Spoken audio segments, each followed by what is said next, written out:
This podcast is intended for educational purposes only.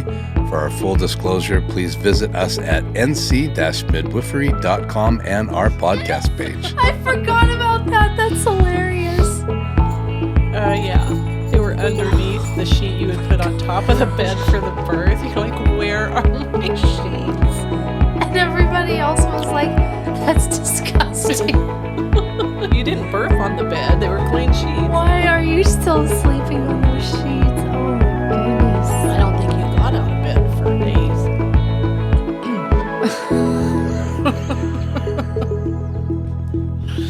Only you. Found your sheets. You're live. All right. Oh, that's good. We better tell them That's the a rest good of the story. story. We're back. Part 2 of Angie's birth story with baby Peanut. Yes. So we've called 911. They've come to get her.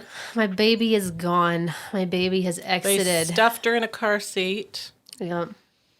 took her off to the hospital. Then what happened? So then it was just kind of a normal postpartum experience for the next half hour or so. We just got me stabilized and reassured me that I was She in didn't fact bleed to going death. to live. By the way, you only lost 250 cc's. I'm right. Like That I was a in great birth. phenomenal shape. I was in great shape. And then, we were just sitting on the bed together, Johnny and I, and Waiting for updates waiting from Grandma and Sierra, who getting was text at the hospital. updates from the hospital and just trying to take it in that there is a problem here. We don't know what it is, but my baby is gone right now.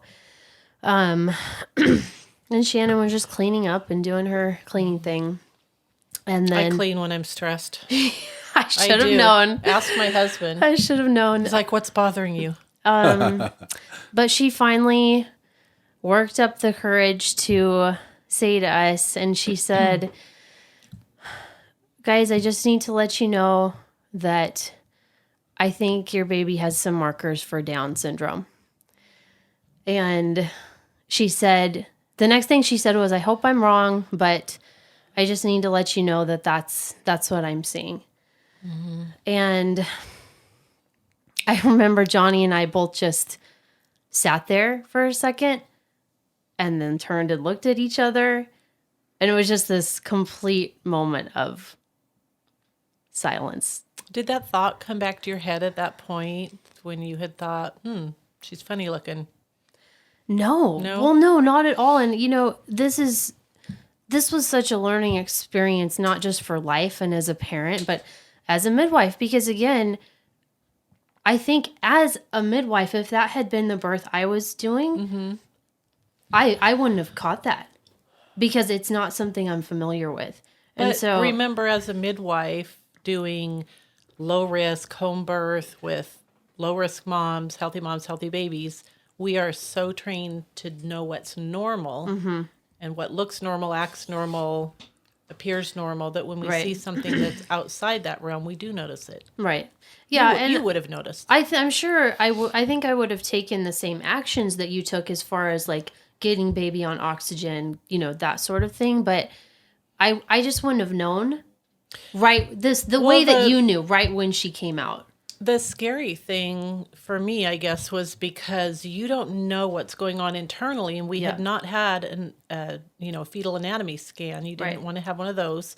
We did have the later scan, but at that point, baby's so curled up in a ball and packed tight in there, the markers aren't as obvious. Right. And they weren't looking for that. They were checking amniotic fluid levels and breathing motions and all of those things. Right. So this was a complete surprise diagnosis, unexpected. And you are not even, you're not at risk. I mean, your age wasn't a great risk factor. There wasn't family history. Right. And the fact that she weighed 10.9 and she was late. Yeah. Most babies with Downs come early. They don't have like a great birth weight. Right. And Angie breaks all the rules. just in God's providence, we didn't think about this until later, but we always say, Shannon and I always say, as champions of letting birth take its course, that babies know when they need to come. The baby knows, the body knows. And if she had not grown as long as she had, she would have been in worse shape. she would have been in really scary shape. So If she'd it was have come like early. she needed that time. She needed those 43 weeks to do as well as she did. So that's just incredible. I think that it happened that way. And so, you know, this was just a complete like universe altering moment for me. Right. And part of that is because I had like almost zero experience with Down syndrome. We don't know anybody. There's no one in our family. I just had this vague impression in my mind that, and what the funny thing is the vague impression that I had was completely false. So it was like my earth just fell apart. What were you thinking? I mean, What were you anticipating? I was like, is this even compatible with life? Is this going to be like, are we going to have heart surgeries? Are we? I was like, I thought, you know, this baby is going to be like very, very dependent on us. Like, I just didn't know. I was kind of thinking worst case scenarios because I had no idea. And I debated sharing this or not. And I'm going to, just because I hope that it will help somebody else out there that faces, you know, an unexpected outcome or diagnosis or something. But there was, I'm going to say, about 10 seconds that passed where, as this news is sinking in and as I'm very early postpartum and everything is turned upside down, that I thought, well, maybe it's better this way, that she's not doing well, because it's going to be better for everybody. Maybe that's why she's not going to make it, because that's, you know, what's supposed to happen. You were very detached. It's like you weren't emotionally able to connect for a while, because I think you were afraid so crazy of the outcome. Oh yeah.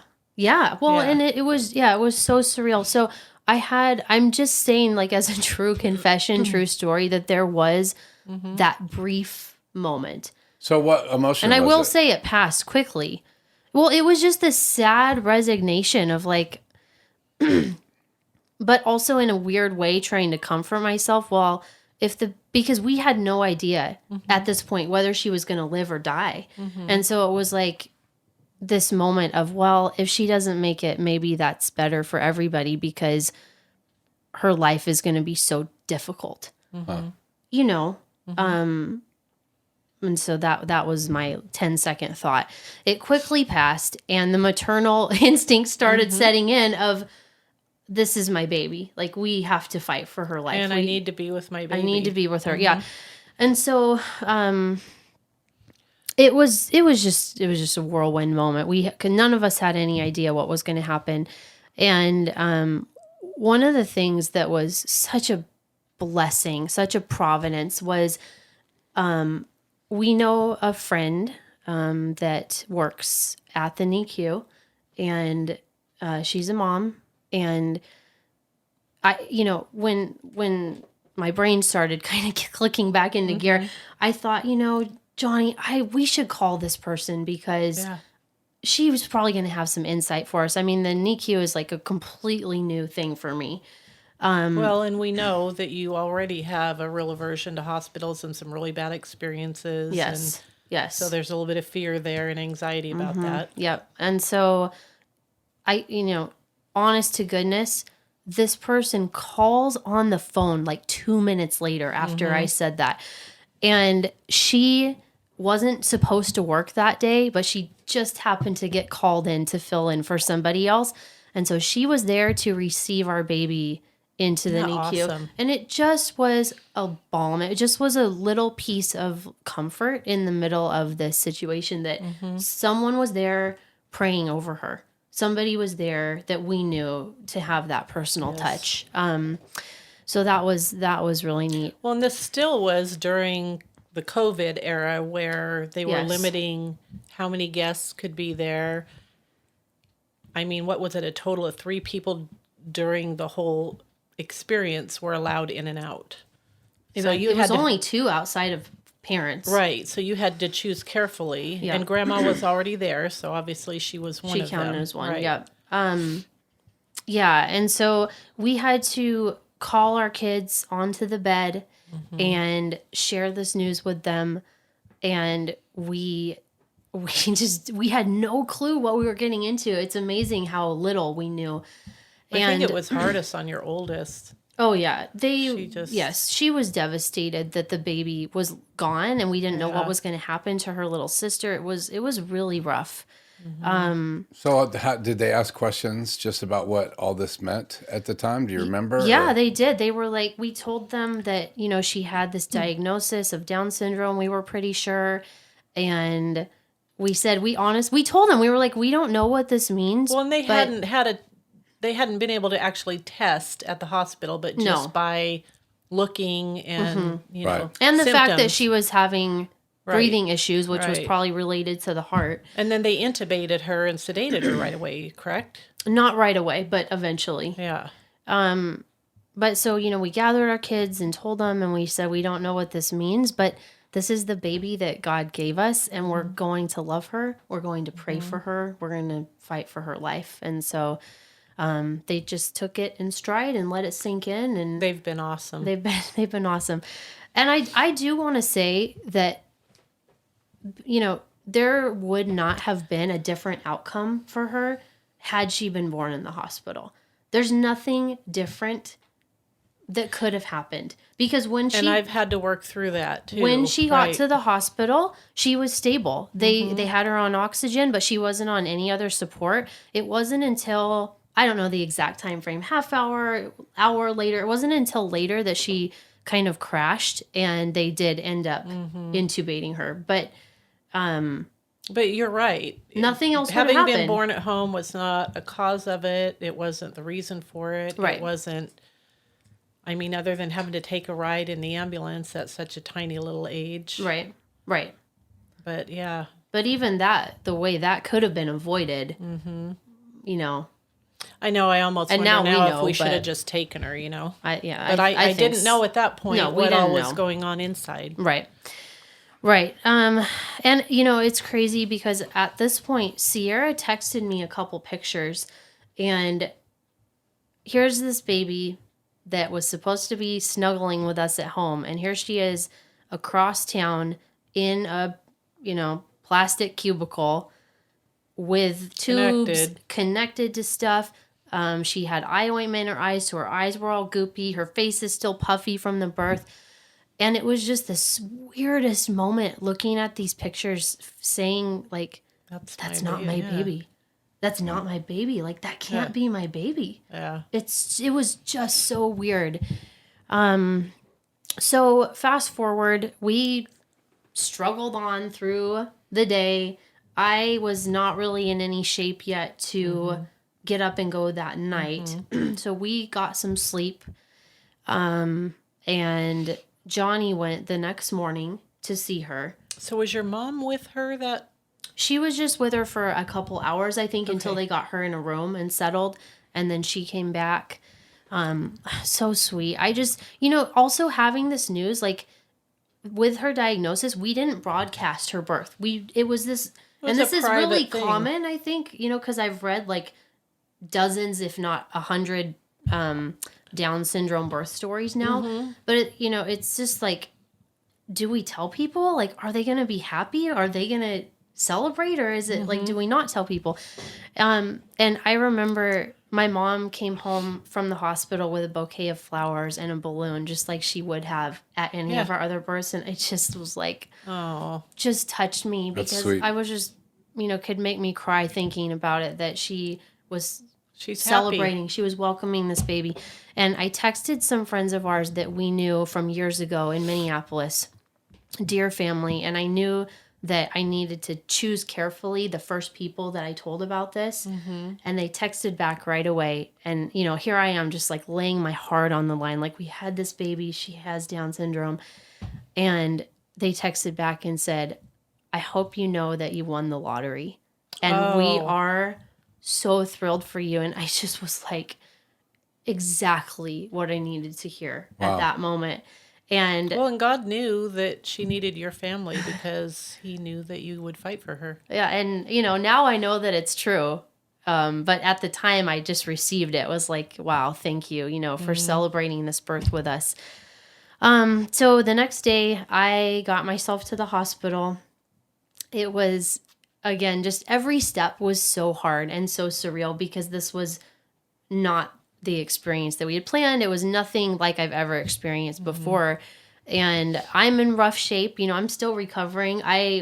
Should not have been up and moving around. And every parent that's had a baby in this type of situation knows that this is just what you do, but it's not ideal.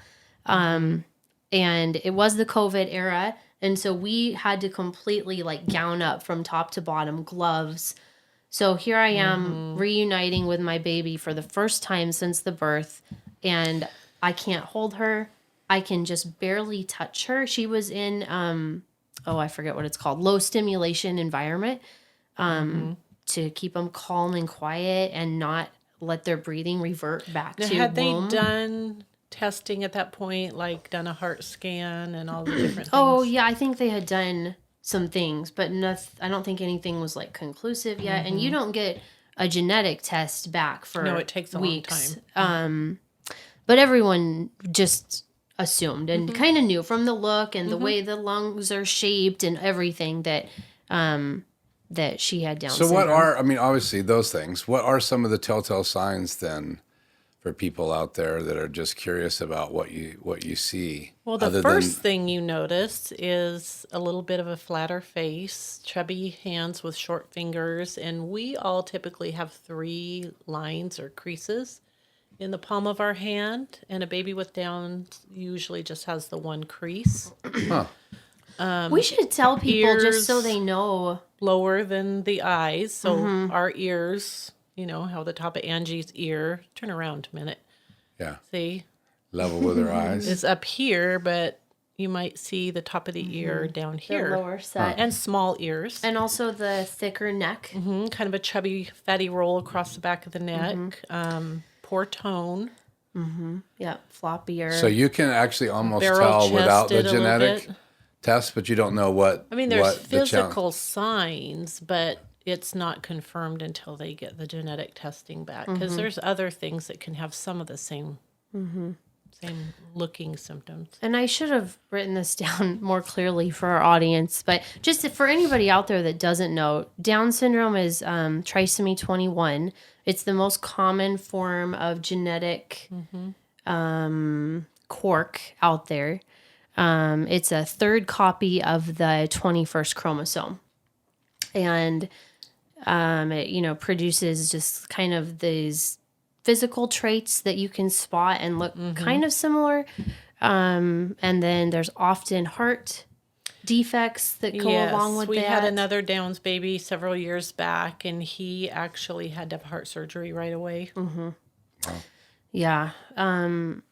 Yes, and we're so blessed. It was just a kindness to us in our scenario that she didn't have to have any surgery, but was definitely having some heart problems. So anyways, I go in to see my baby. She's in this low stimulation environment, and I have gloves on, and I can't touch her. I just can barely just put my finger on her. And Wow. so And you're a skin to skin forever. Yes, I'm mama. babies go skin to skin. They don't ever separate from their mothers, and it was rough. And still just such an interesting moment going in to meet this baby that feels almost like not my baby. And she's just hooked up to a ton of stuff. Her head is all squished. Probably like an out of body experience almost. It's really strange. It was strange. Yeah. And, just looking at her, it still doesn't feel like my baby. And because she did look different with the Down syndrome, just she didn't look like my other babies. And so it just was this wow, trying to form this connection.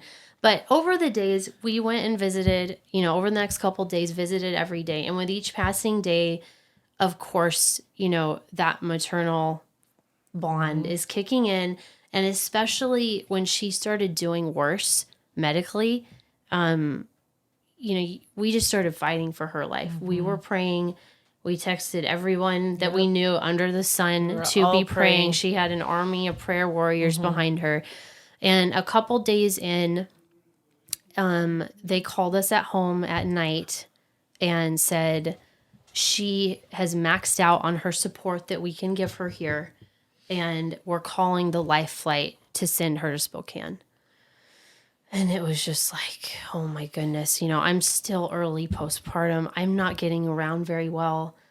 The whole walking around, holding your belly in thing. And we're supposed to now pack up our whole family, all our kids. And your hormones are shifting. And go to, yeah. and Oh, just so all of tough. And so we were like, okay, we're doing this. We got to pack up. But before we started packing, we gathered in the living room as a family and just prayed and did battle over this. And then we all rushed around and started packing. And before we, started, we were like packed, but we hadn't loaded out into the car yet. And we got another call and they said she is stabilizing, but she's still on the brink. So we're going to have the helicopter on standby at the hospital, but we're going to keep her here and try one more thing that we have to try. So again, this is like almost midnight. Pray some more. And we gathered as a family and prayed some more. And we tucked the kids into bed because we didn't, we thought, well, they need to at least get some sleep before we're going to drive to Spokane. And I'll never forget this night. It was one of the most intense spiritual battles that I've ever been a part of. But I really believe there was a battle going on for her life that night. And Johnny and I just united. Oh, one thing we forgot to mention in part one of this little story was I had COVID. Like, I was sick. What? I gave birth to a 10-pound, 9-ounce baby. With COVID. What? Sick. Shannon I showed forgot up about this. to the Yeah, I birth. remember this I now. had a fever. She gave me Tylenol first thing. She was like, "Girl, you're taking some Tylenol because you got to get through this." So after the baby, that was the other thing. Like, coming back and forth, I was still recovering, and I was congested. It was just like I was in bad shape. So I have like barely any voice. My voice is groggy, but we knew we needed to sing. We needed to pray. And so with the voice that I had, whatever was left of it, we sang with all of our hearts. And Johnny and I sat out and we probably sang for 2 to 3 hours straight and just battled for her life of our little baby girl. And when we were finally exhausted at like 4 a.m., we fell asleep on the couch. We got a call about 6 o'clock a couple hours later. Baby has stabilized. Wow. We're going to keep her here. Oh, That's praise awesome. God. And just, but she was still in critical condition for sure. And the thing is, transferring to Spokane was going to be to put her on life support. Like, this is the end of the road. Wow. What was going on with her at that point exactly? So she was having a high pressure on one side of her heart, and it's way too complicated for me to even explain, but it was like messing with her heart and her lungs. The high pressure creates like not enough pressure to the lungs. And so they weren't getting what they needed. So she was on full support ventilator, like the heaviest duty ventilator. We have pictures, but she was on like 10 medications. That had to be even extremely hard for you. For the average person, it would be hard enough. How was Johnny during this part? I mean, you guys sang together, but Johnny is Johnny. And oh my goodness, God is sovereign and knew that I needed him because Johnny's a rock. He just is steady Pretty state. steady and level-headed. He is. And he trucks along, and he was phenomenal. And you not liking hospitals, anti-intervention, anti-medicine, what do you feel like, in a nutshell, God did with you through this? Oh, goodness. Well, obviously, it's a huge letting go because you don't have a choice. You have to surrender. And it was hard, but I do have to say, with all the prayers that were going up for us, it was manageable. If you would have told me when I was pregnant, this is what we were going to have to go through, You would have run to Canada and hid in the hills. I would have been sick. I mean, it makes me physically ill to think about this scenario. But then, it's like God doesn't give you the grace for a trial until you're in it. Until you're there. I just had the same thought. I mean, for those that are listening that don't understand that, it's not just that, in that moment you pray, but there's also this grace that you get. And it's almost like this, how do you define it? It's this ability to go through it. It's almost like seat belts on an airplane, all these people telling you, don't worry, don't panic. I mean, it's really like, but it's an inward thing. And that was probably something that you were talking about when you said just a grace. You've learned to let go and you've learned to trust. Oh, I'm cool as a cucumber now, I mean, I've arrived. I have arrived. Just ask Johnny. Just ask my kids.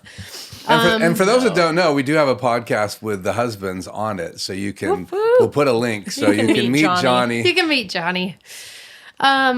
Yes. So still tough. We could do a whole series on what the NICU is like, but just showing up every day to hear the report of her life hanging in the balance. And she was hanging on, but still on so much medication. I don't even know what it was all for. At what point did she turn? So it was about, I'm going to say, I should have had all the specifics, but about 5-6 days. Wow. Was when she really started coming off of things. It was so cool to see the answer to prayer right before our eyes. We just kept envisioning the lines that she was on dropping off one by one, the support that she was on, and then to see it happen before our eyes, to see the miracle coming to life. Wow. Yes. And we would just go and sit in this dark, quiet room, listening to the machines and just be with her, because that's really all we could do. I still, 5-6 days in, had not been able to hold her because she was on so much support. In fact, I remember, it just makes me cry thinking about it. One of the first times was that I got to really touch her with my hands was a few days in, 3 or 4 days in, and they needed to change her bedding.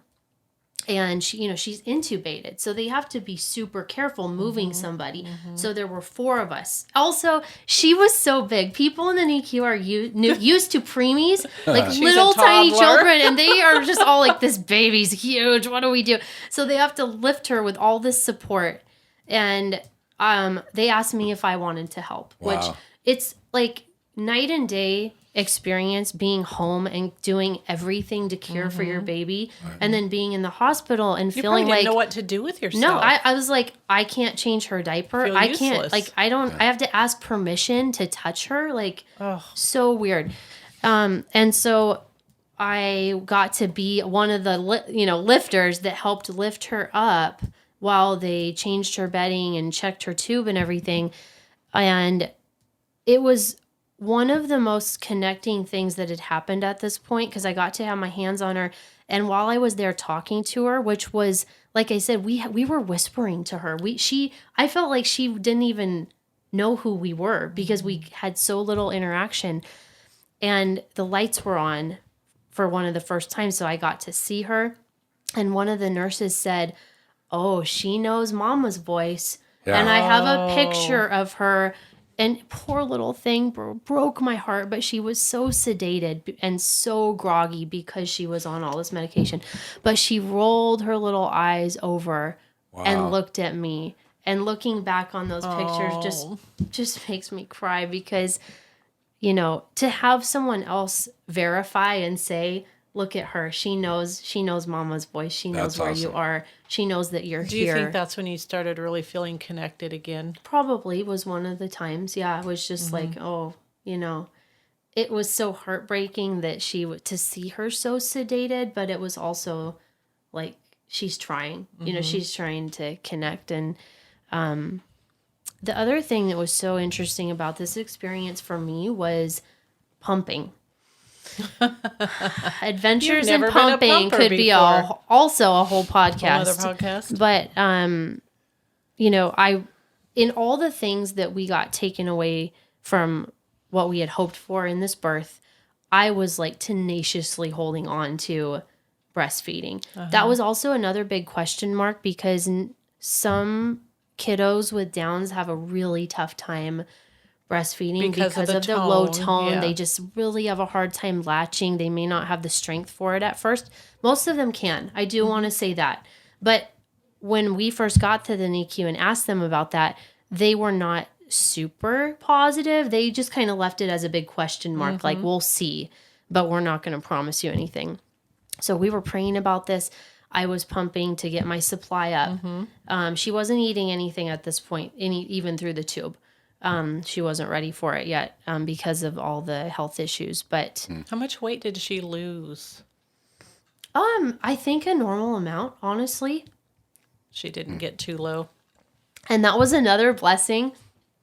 For some reason, she it had all just that she had chubbiness to all live that on. chubby chunk, and seeing her in the in the incubator and everything with her chubbiness, it just felt better emotionally than seeing our like a tiny baby struggling.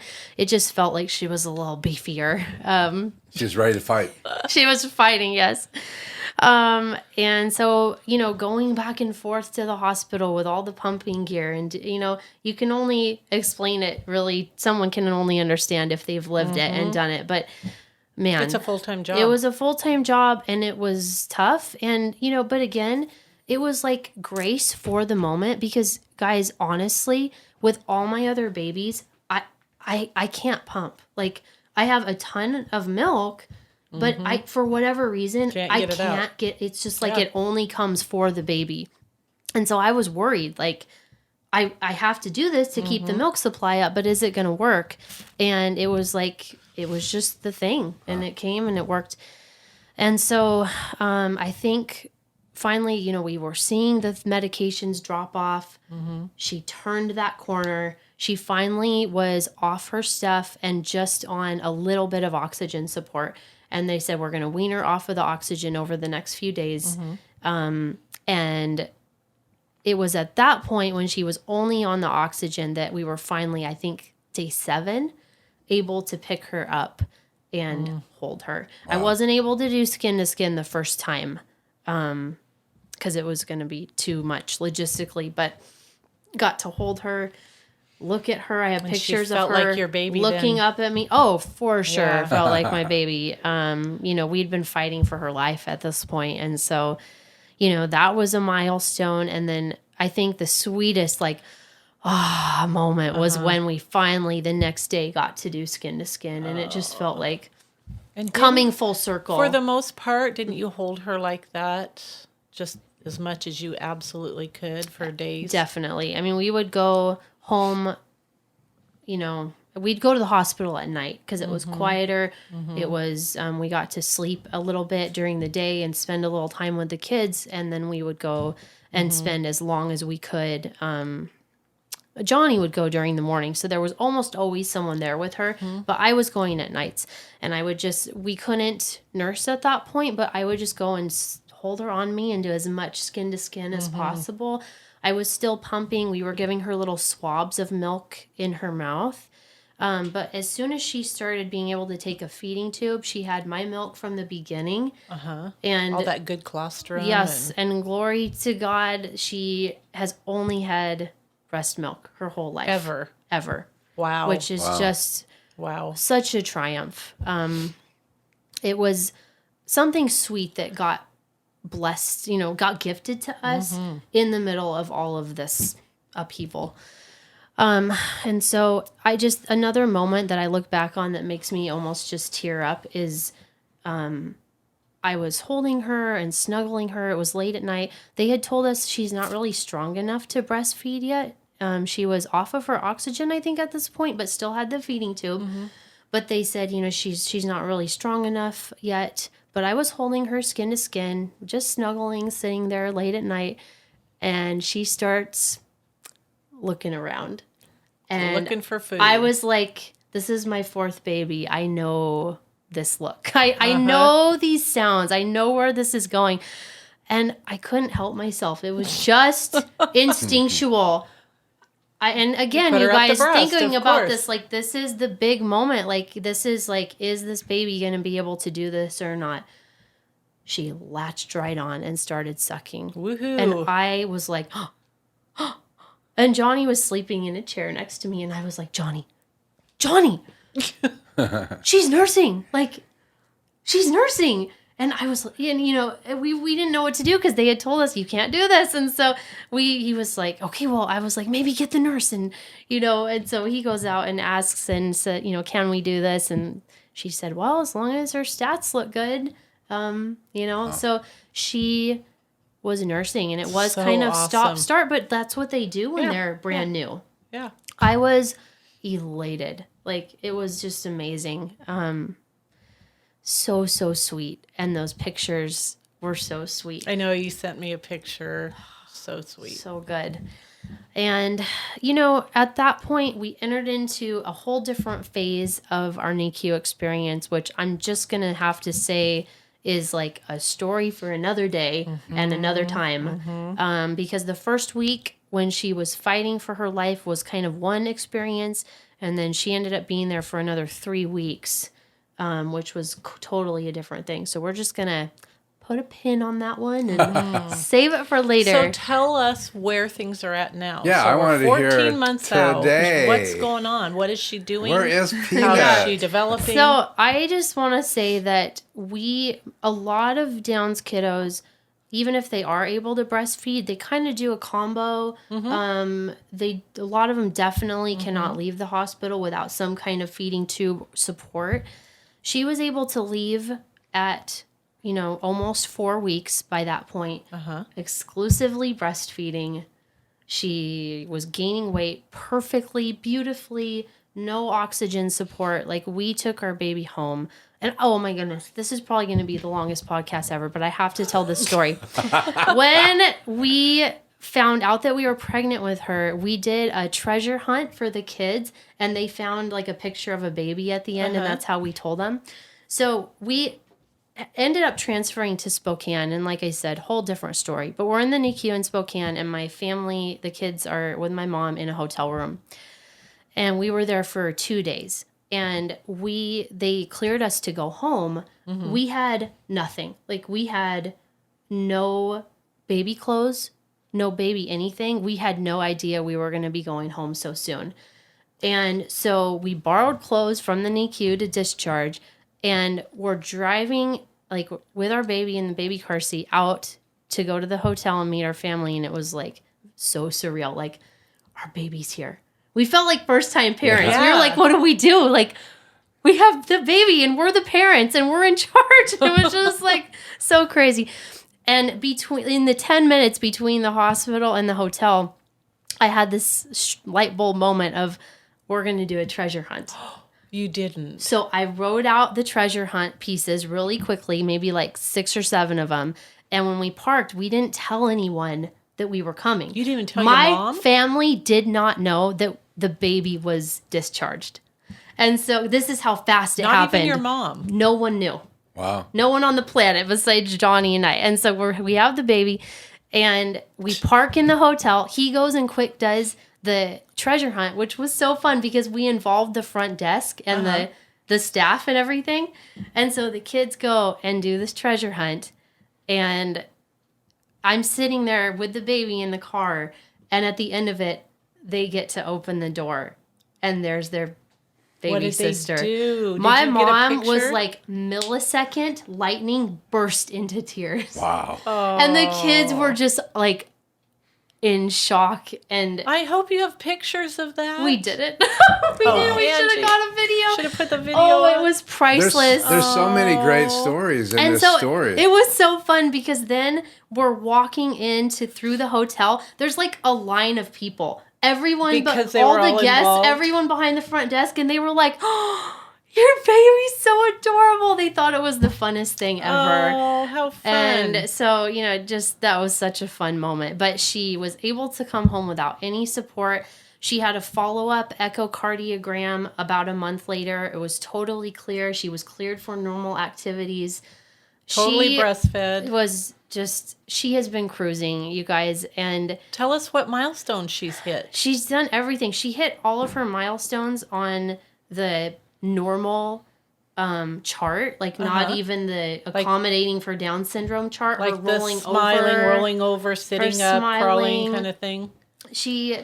And I have to say that she has just been the biggest balm. Like there's no way to put it into words how much joy she has brought to our family. And like I said, I've taken in like 100 birth stories of kiddos with Down syndrome, and they're all the same. So there's just this quality to this that you can almost not put fingers on, but there is something about these kiddos with this extra chromosome that it's like an extra joy chromosome. No, it is. I describe it as like an extra heavenly gene that they got, because they bring this joy that just grabs your soul, and it's just such a delight. And we've had really the craziest year, and you've had a crazy year, and I want to talk about that in a second. But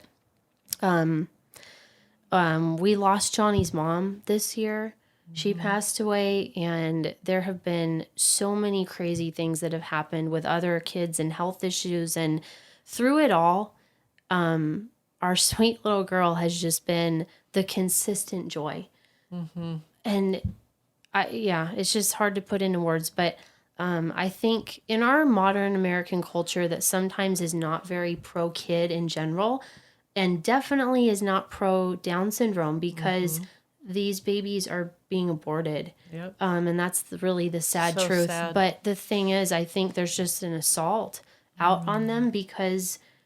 And nobody knows. Nobody knows until you've experienced it and have this baby, like what a joy and delight. So it's so funny to look back on those moments when she was first born, and all the unknowns and all the like just vague idea that this was going to be really bad. Right. And now to know that she's been the biggest gift to our family. So awesome. And all children are special. Children without Down syndrome, all of our children are gifts.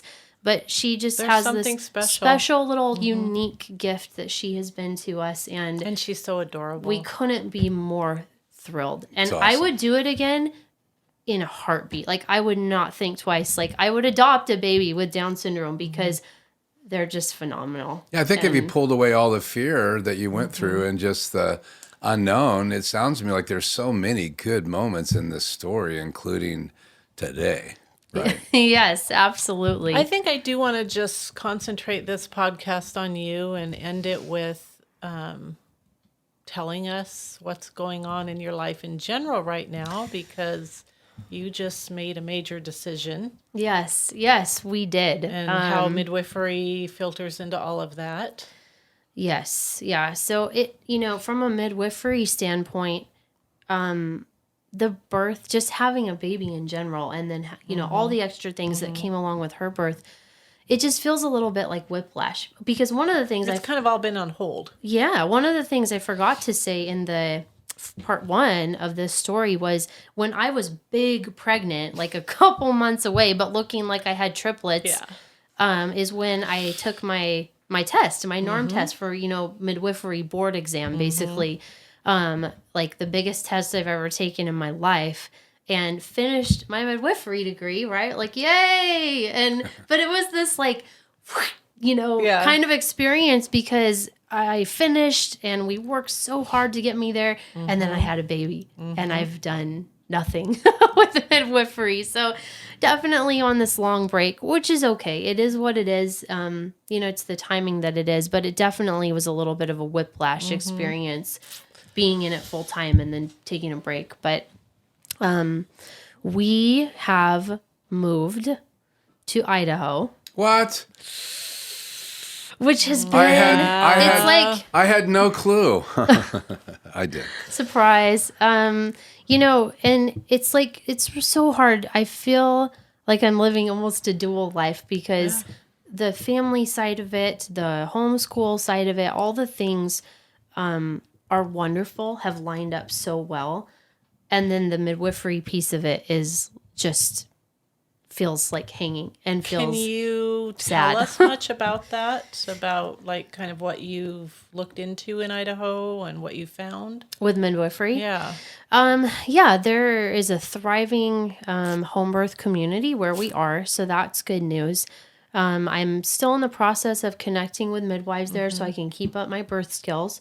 I think the good news is that we are keeping our house here in Kennewick for renting, and we're planning to be here as much as we can during the summer.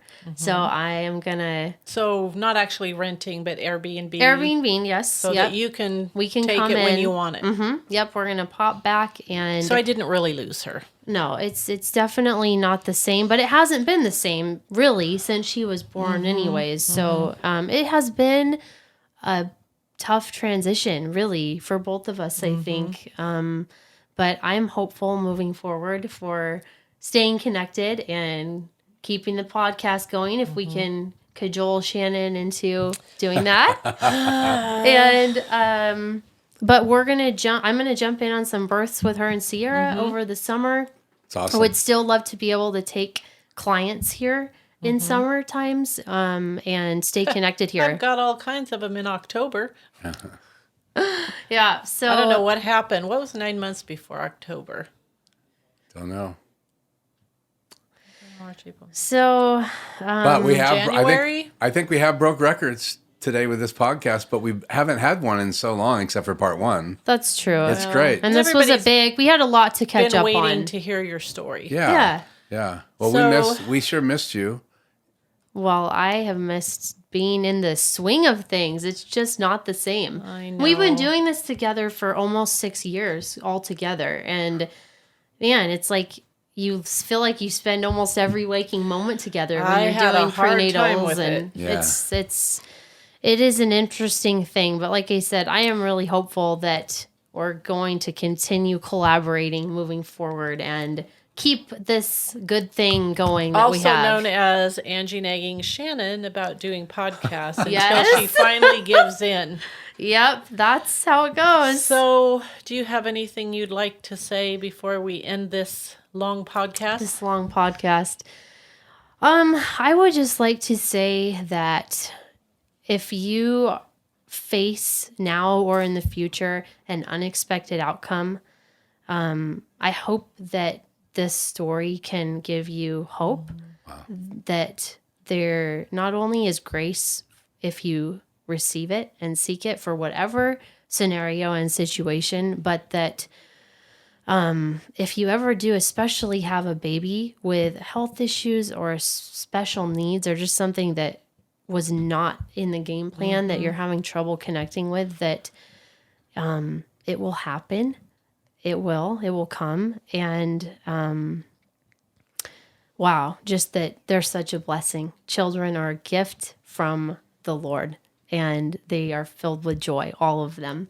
And yeah, so that's what I would leave you with. And also that I'm here. I am so blessed to be a part of the birthing community in the Tri-Cities, and I'm going to hang on to that tenaciously until God rips it out of my hands. So what she's saying is that if you decide to have a baby next June, July, or August, not this June, July, or August, that she will be available. Yes, that is the Lord willing, the plan. She can use my office That's and exciting. do deliveries summer of 24. And we can squeeze in some podcasts. Squeeze in some podcasts, and if I would love to be at your birth as an extra coming up here even in this summer. So yep, she'll be available this summer to see me assist around. and help with the births. Yep. Maybe even give me a couple-day break. Woohoo! So we're going to say goodbye for today, but if Angie and my husband have their way, we will be doing lots more podcasts again. Thank you guys for listening. See you later. All right, see ya. This podcast is intended for educational purposes only. For our full disclosure, please visit us at nc-midwifery.com and our podcast page.